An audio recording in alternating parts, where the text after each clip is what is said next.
Hello dear student, आप सभी का स्वागत है ऑनलाइन स्टडी सीरीज में। स्टूडेंट, आज हम पढ़ेंगे कक्षा 10 के हिंदी 2024 बोर्ड परीक्षा की दृष्टिकोण से। यह वीडियो आप सभी के लिए बहुत ही महत्वपूर्ण होने वाली है। इस वीडियो के माध्यम से हम आप सभी को महत्वपूर्ण बहुविकल्पी प्रश्नों का एक एक करके अध्ययन करा देंगे, जो कि बोर्ड पेपर में 100% आएगा और यहाँ से आप लोग 20 में 20 मार्क एकदम अचीव कर लोगे। ठीक है, तो स्टूडेंट बिना देर किए अपने वीडियो को स्टार्ट करते हैं और एक एक करके पढ़ते हैं। देखिए, प्रश्न पहला है, कृति कंकाल के लेखक हैं। कृति कंकाल के लेखक कौन है यह आपको बताना है। ऑप्शन क है जयशंकर प्रसाद, ऑप्शन ख है मुंशी प्रेमचंद्र, ग है राम कुमार वर्मा या घ है मैथिली शरण गुप्त। ये बहुत ही महत्वपूर्ण क्वेश्चंस हैं, सारे के सारे बहुत महत्वपूर्ण क्वेश्चन हैं। कृति कंकाल के लेखक कौन है, तो इसका राइट आंसर हो जाएगा जयशंकर प्रसाद, यानी कि ऑप्शन का बिल्कुल ही सही हो जाएगा। चलिए अब प्रश्न संख्या दूसरे की तरफ बढ़ते हैं। रस्म मीमांसा के लेखक कौन है। रस्म मीमांसा के लेखक कौन है। आप लोग पढ़े हैं हिंदी तो तुरंत आप लोगों को पता चल गया होगा कि रस्म मीमांसा के लेखक कौन है। आपका ऑप्शन है आचार्य रामचंद्र शुक्ल, दूसरा ऑप्शन है भगवत शरण, तीसरा ऑप्शन है गुलाब राय और चौथा ऑप्शन है जय प्रकाश भारती। तो रस्म मीमांसा के लेखक कौन है, तो इसका राइट आंसर हो जाएगा आचार्य रामचंद्र शुक्ल, यानी कि ऑप्शन का बिल्कुल ही सही हो जाएगा। चलिए अब प्रश्न संख्या 3 की तरफ पढ़ते हैं। प्रश्न संख्या 3 हमारा क्या कह रहा है, समझिए। शुक्ल युग की कालावधि है। शुक्ल युग की कालावधि है। ऑप्शन क है 1850 से 1900 तक, दूसरा ऑप्शन ख है 1919 से 1938 तक, तीसरा ऑप्शन ग है 1900 से 1920 तक और ऑप्शन घ है 1938 से 1947 तक। तो शुक्ल युग की कालावधि कब से कब मानी जाती है, तो 1919 से 1938 तक, यानी कि ऑप्शन ख बिल्कुल सही हो जाएगा। चलिए अब प्रश्न संख्या 4 पढ़ते हैं। प्रश्न संख्या 4 है, पंच परमेश्वर कहानी के लेखक है। ऑप्शन क है रामचंद्र शुक्ल, ऑप्शन ख है यशपाल, ऑप्शन ग है प्रेमचंद्र या ऑप्शन घ है राजेंद्र यादव। तब पंच परमेश्वर कहानी के लेखक कौन है, तो इसका राइट आंसर हो जाएगा ऑप्शन ग, यानी कि प्रेमचंद। अब प्रश्न संख्या 5 पढ़ते हैं कि उपन्यास भूले बिसरे चित्र के लेखक है। ऑप्शन क है प्रेमचंद्र, ऑप्शन ख है भगवती चरण वर्मा, ऑप्शन ग है यशपाल और ऑप्शन घ है वृंदालाल। तो उपन्यास भूले बिखरे चित्र के लेखक कौन है, तो इसका राइट आंसर हो जाएगा ख, भगवती चरण वर्मा। ठीक है, तो इस तरह से 5 के 5 क्वेश्चन आप लोगों को अच्छे से तो समझ में आ ही गए। अब चलिए क्वेश्चन संख्या 6 के तरफ बढ़ते हैं। भाई क्वेश्चन संख्या 6 हमारा क्या है, आप लोग अच्छे तरीके से पढ़िए। कलम का सिपाही के लेखक है। कलम का सिपाही के लेखक है। ऑप्शन क है अमृत राय, ऑप्शन ख है मुंशी इंसा अला खां, ऑप्शन ग है गुलाब राय और ऑप्शन घ है वैद्यनाथ मिश्र। कलम का सिपाही के लेखक कौन है, तो इसका राइट आंसर हो जाएगा क, अमृत राय। ठीक है, ऑप्शन क बिल्कुल ही सही हो जाएगा। आपका क्वेश्चन नंबर 7 है, लहरों का राजहंस के लेखक का नाम है मोहन राकेश, दूसरा ऑप्शन है गुलाब राय, तीसरा ऑप्शन है प्रेम धन और चौथा ऑप्शन है रामधारी सिंह।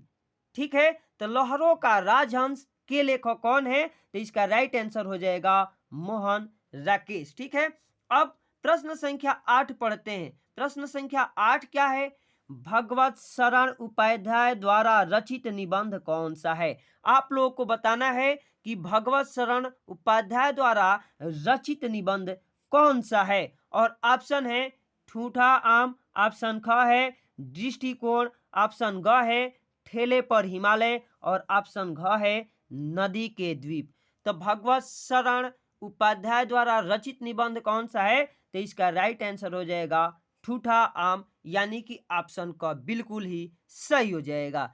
चलिए अब क्वेश्चन संख्या 9 के तरफ बढ़ते हैं। क्वेश्चन संख्या 9 हमारा क्या है, स्मृति की रेखाएं साहित्य की विद्या है। यानी स्मृति की रेखाएं जो है किस साहित्य की विद्या है? भाई पहला ऑप्शन क है जीवनी, ऑप्शन ख है रेखा चित्र, ऑप्शन ग है आत्मकथा या ऑप्शन घ है संस्मरण। तो ये स्मृति की रेखाएं किस साहित्य की विद्या की रचना है? तो संस्मरण हो जाएगा। ये ऑप्शन घ बिल्कुल ही सही हो जाएगा।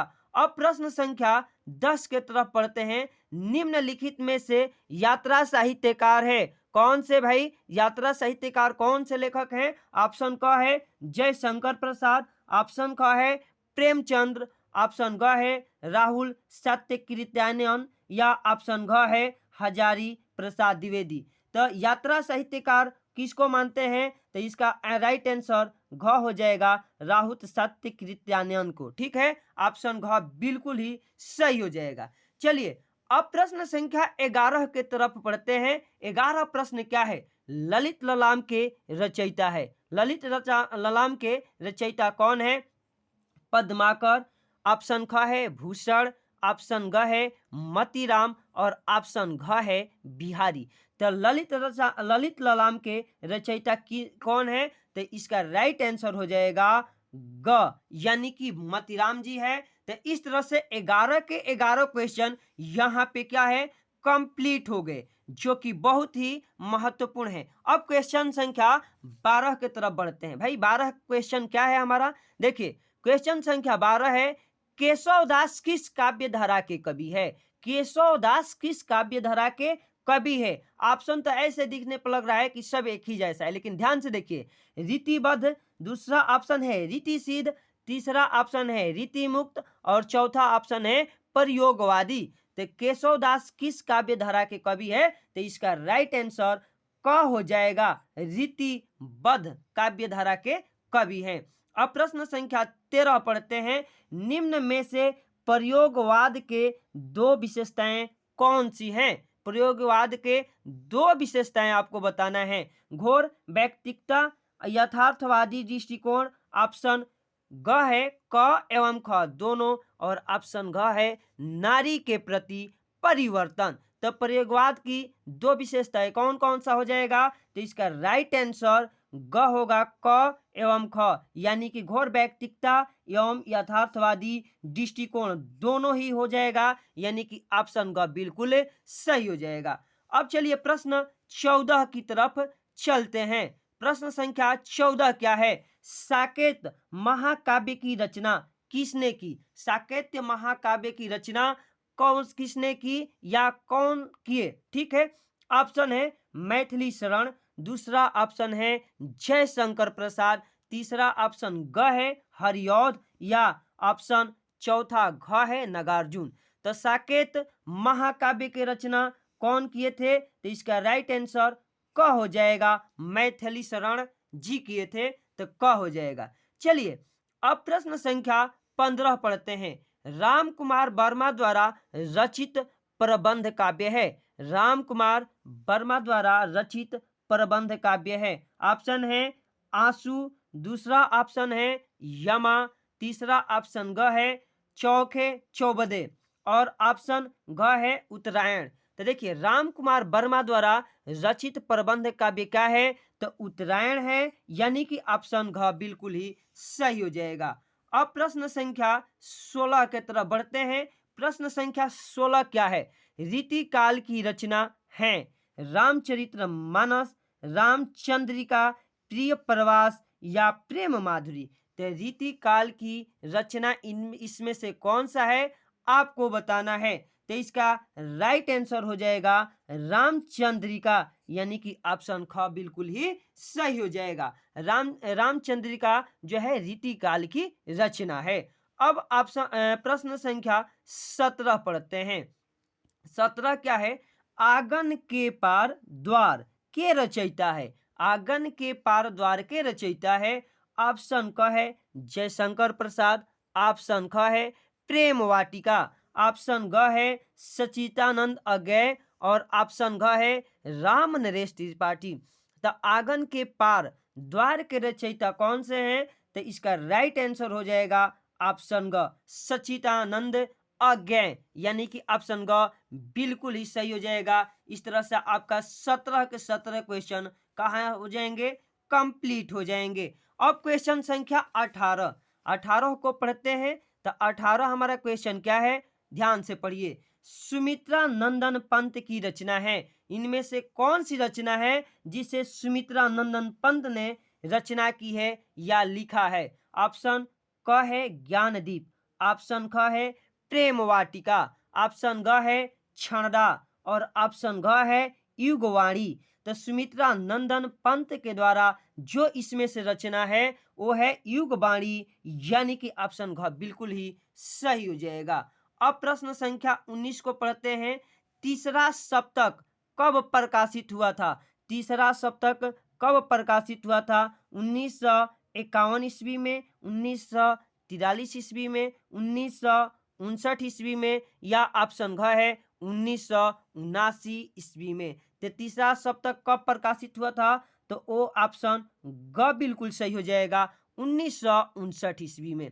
अब चलिए प्रश्न संख्या 20 को पढ़ते हैं। दीपशिखा, दीपशिखा काव्य संग्रह रचना है, दीपशिखा काव्य संग्रह किसकी रचना है, आपको बताना है। ऑप्शन क है महादेवी वर्मा, ऑप्शन ख है सुभद्रा कुमारी, ऑप्शन ग है जयशंकर प्रसाद और ऑप्शन घ है सूर्यकांत त्रिपाठी।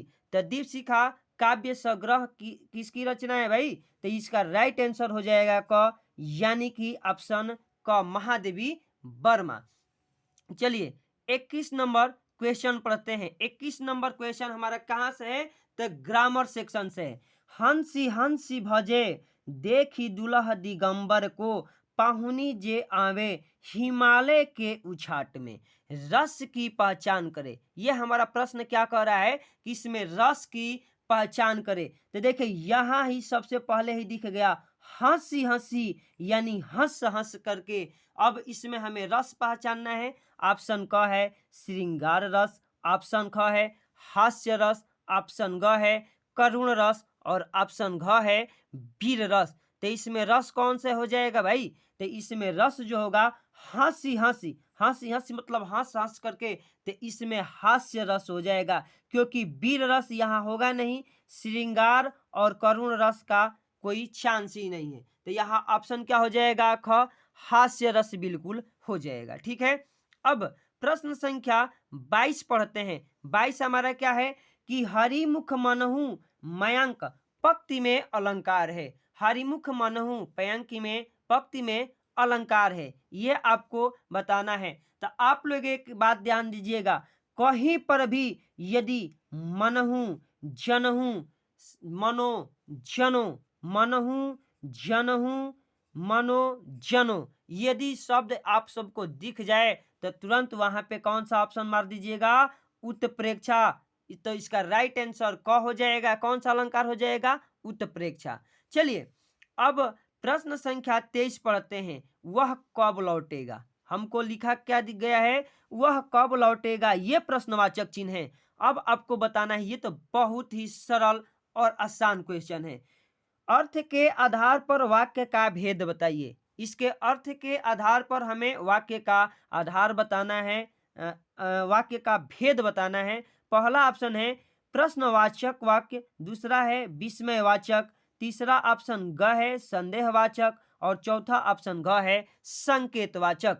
वह कब लौटेगा, यहाँ पे प्रश्नवाचक चिन्ह दिख गया ना, तो सीधे सीधे इसका अर्थ क्या हो जाएगा भाई, वह कब लौटेगा, हमसे प्रश्न पूछा जा रहा है ना, तो ये हो जाएगा प्रश्नवाचक वाक्य, यानी कि ऑप्शन क बिल्कुल सही हो जाएगा। यहाँ से आपको 23 के 23 क्वेश्चन जो है अच्छे तरीके से कंप्लीट कर लेना है। चलिए अब क्वेश्चन संख्या 24 की तरफ पढ़ते हैं। भाई क्वेश्चन संख्या 24 क्या है, तो 24 है बीमारी के कारण उससे उठा नहीं जा सकता, बीमारी के कारण उससे उठा नहीं जा सकता। ऑप्शन क है कि इसमें वाच्य पहचान है, कौन सा है, कर्तव्यवाच्य, दूसरा ऑप्शन है भाववाच्य, तीसरा ऑप्शन ग है कर्मवाच्य और चौथा ऑप्शन घ है इनमें से कोई नहीं। तो बीमारी के कारण उससे उठा नहीं जा सकता, इसमें कौन सा वाच्य हो जाएगा, भाववाच्य हो जाएगा, यानी ऑप्शन ख है, बिल्कुल सही हो जाएगा। चलिए अब प्रश्न संख्या 25 पढ़ते हैं। अनु उपसर्ग लगाकर सही शब्द बनेगा। आपको समझना है कि उपसर्ग क्या होता है। तो भाई उपसर्ग क्या होता है, तो उपसर्ग वो मूल शब्द वो शब्दांश होते हैं जो किसी भी मूल शब्द के आगे जुड़ करके उसके अर्थ को ही परिवर्तन कर देते हैं। इसमें हमसे पूछा जा रहा है कि अनु उपसर्ग लगा करके सही शब्द बनेगा। ऑप्शन 4 है अनाचार, दूसरा ऑप्शन ख है अभिमान, तीसरा ऑप्शन ग है अनैतिक और चौथा ऑप्शन घ है अनुभाव। तो देखिए अन उपसर्ग लगा करके क्या बना है, तो भाव शब्द के आगे अन जुड़ा है और यानी बना दिया है अनुभाव, यानी कि ऑप्शन घ बिल्कुल ही सही हो जाएगा। अब प्रश्न संख्या 26 पढ़ते हैं। प्रश्न संख्या 26 क्या है, गंगा यमुना का समास विग्रह है। गंगा ये योजक चिन्ह है और फिर लिखा है यमुना का समास विग्रह है।